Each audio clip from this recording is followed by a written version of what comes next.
Vamos lá, pessoal. Seguindo aqui a nossa aula, né, sobre logo após a ética, vamos falar um pouquinho sobre direito autoral, né, na internet. Então, o que é direito autoral? Você sabe o que é direito autoral? Tudo que é criado, texto, foto, vídeo, música, design, arte, é protegido pelo direito autoral. Então, quem cria determinado projeto, imagem, música, né, ele tem o direito de decidir como é que essa sua obra ela vai ser utilizada. Então, na internet, compartilhar sem autorização pode parecer inofensivo, mas é uma violação legal. Existem algumas formas que a gente começa a fazer a proteção dessa propriedade intelectual, né? Quando eu crio uma determinada música, quando eu crio vídeo, enfim, ela me traz aí essa questão da propriedade. Então, o que é que a lei protege? Então, a Lei Brasileira de Direitos Autorais é uma lei chamada Lei 9.610 de 98. O que é que ela protege? Ela protege textos, artigos, poesia e roteiros, fotografias e ilustrações, vídeos, músicas e trilhas sonoras, logotipos e obras gráficas, apresentações, slides, podcasts e até mesmo os memes, que são protegidos através do direito autoral. Tá? O que é que não é protegido pela lei de direito autoral? Ideias soltas, sem formas concretas. Vamos supor, eu estou com a ideia de abrir um cemitério para cachorros. Aí é uma ideia solta. Não sei como é que vai ser, não tem nome, não tem projeto, não tem nada. É uma ideia. Não sei legislação específica para fazer isso, não sei como é que se dá o negócio. Só que se eu monto um determinado modelo de negócio todo, eu posso sim pedir uma proteção de direito de uso de imagem da minha logomarca da empresa, direito de propriedade intelectual de uso de determinada técnica para fazer um determinado procedimento, tá? Sobre o desenvolvimento de um equipamento, né, e uso durante certo tempo desse produto de forma única e pessoal, só eu que posso utilizar essa tutela aí, esse uso do equipamento que eu criei, tá? Não são protegidos títulos genéricos, frases curtas, né? E quais são os tipos de licenças, tá? Existem algumas diferenças entre essas licenças quando a gente fala de direito autoral. Então, existem licenças que indicam que o conteúdo pode ser usado por outras pessoas. Então, por exemplo, temos o primeiro tipo de licença, que é todos os direitos reservados, onde o autor não permite nenhum uso sem autorização, que é, por exemplo, música, filme da Sony, foi produzido por determinado estúdio de cinema. Aquele uso daquela imagem, o uso do vídeo, o uso da música, ela tem toda a restrição, eu não posso usar de forma alguma. Aí você me pergunta assim, Alisson, mas nas redes sociais, no Instagram, dentro da própria plataforma, ele tem o uso e eu posso escolher uma música que é famosa para colocar como trilha sonora. Olha que legal. Dentro da própria rede social, eles têm uma parceria que antigamente acontecia ali com as rádios e com outras emissoras, tal. Sempre que eu faço uso dessas músicas, eu tenho uma possibilidade ali de pagar royalties, ou seja, pagar um valor para uso dessas imagens. Então, você acha que não, mas quando eu uso uma música de determinada rede social, ela tem um destaque de uso, né? Ela torna-se conhecida, então tem muitas músicas que hoje você conhece, que é da década de 60, que viralizou por determinado tipo de música e determinada publicação que algum influencer fez, e aí sobe o uso dela numa rede social. E aí a própria plataforma ela repassa royalties e uso dela para os artistas e gravadoras que são responsáveis por esse conteúdo intelectual. Né? Interessante. Então você às vezes acha que pode usar de graça porque está lá na plataforma, mas não é de graça. A plataforma ela faz um repasse de valores relacionados ao uso dessas músicas, tá?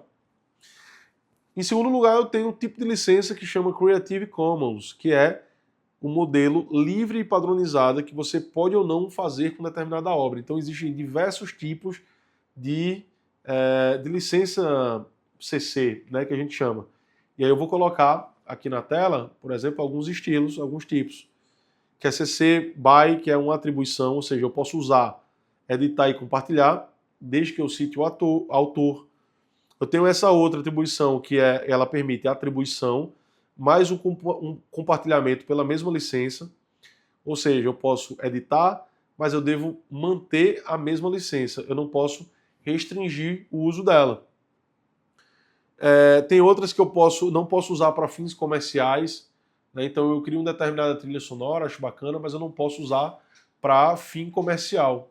E aí eu posso determinar isso também. Ou tem esse outro tipo de licença que eu posso compartilhar, mas eu não posso editar nem alterar de nenhuma forma essa trilha, nem usar como base para nada, não posso fazer nenhum tipo de corte. Então você vê que existem diversos tipos de licença que você pode também estar utilizando aí, dependendo do seu projeto, tá? Tem outras obras que a gente fala, quando a gente fala de direito, fala sobre obras de domínio público. O que é isso?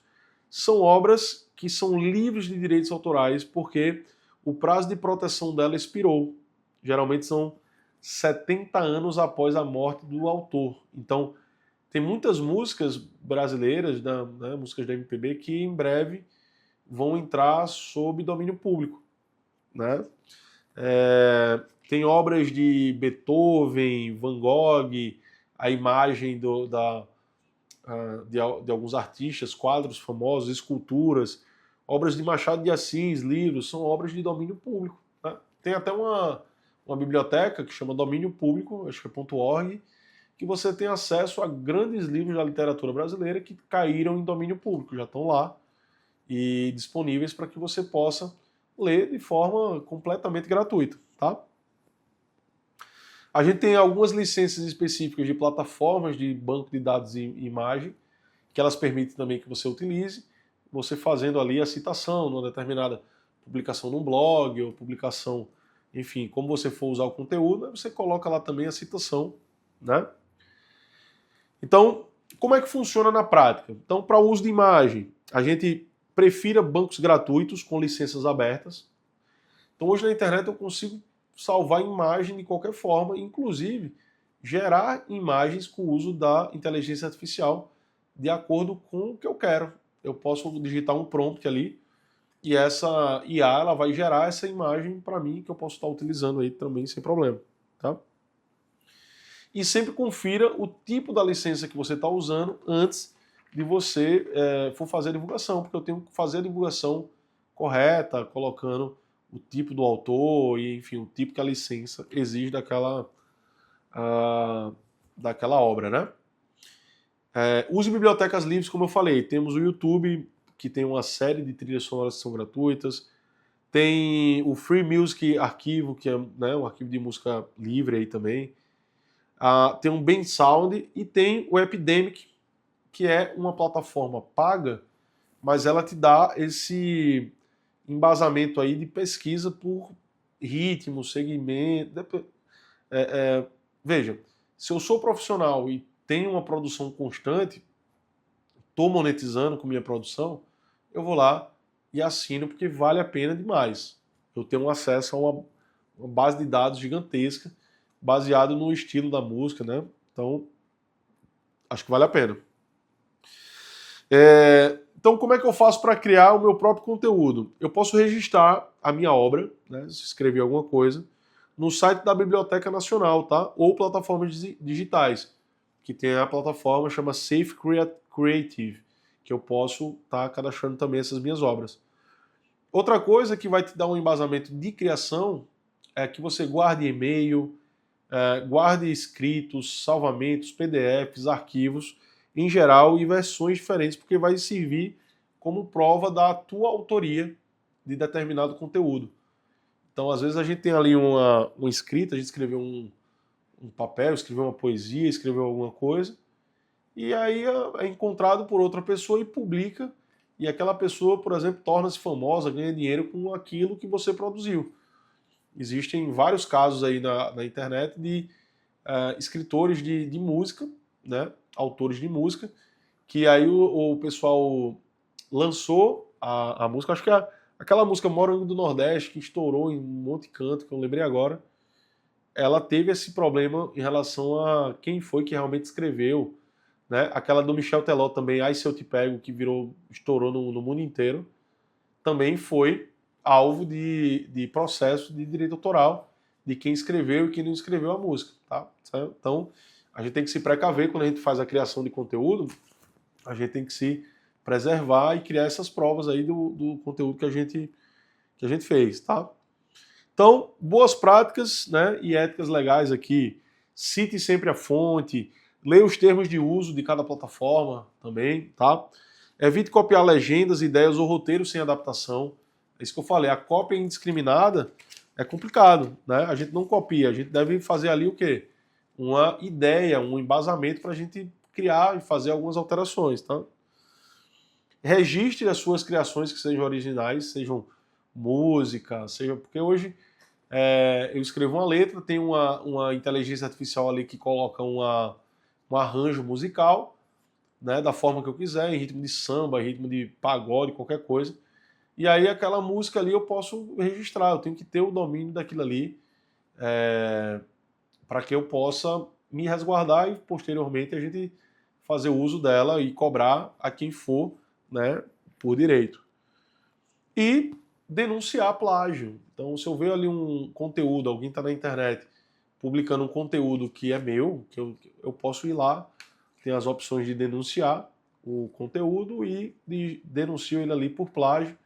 Solicito também que os amigos e as pessoas que me seguem, que são meus seguidores ali, que façam também essa intervenção e façam a denúncia de determinado conteúdo por plágio, porque essa pessoa ela vai sofrer sanções, até o perfil dela pode ser derrubado se ela continuar utilizando essas práticas, né, como é a questão do plágio. Ela não pode utilizar a propriedade intelectual de uma pessoa sem autorização. Tranquilo? Então valeu, pessoal. Espero ter ajudado. Então nos vemos na próxima aula.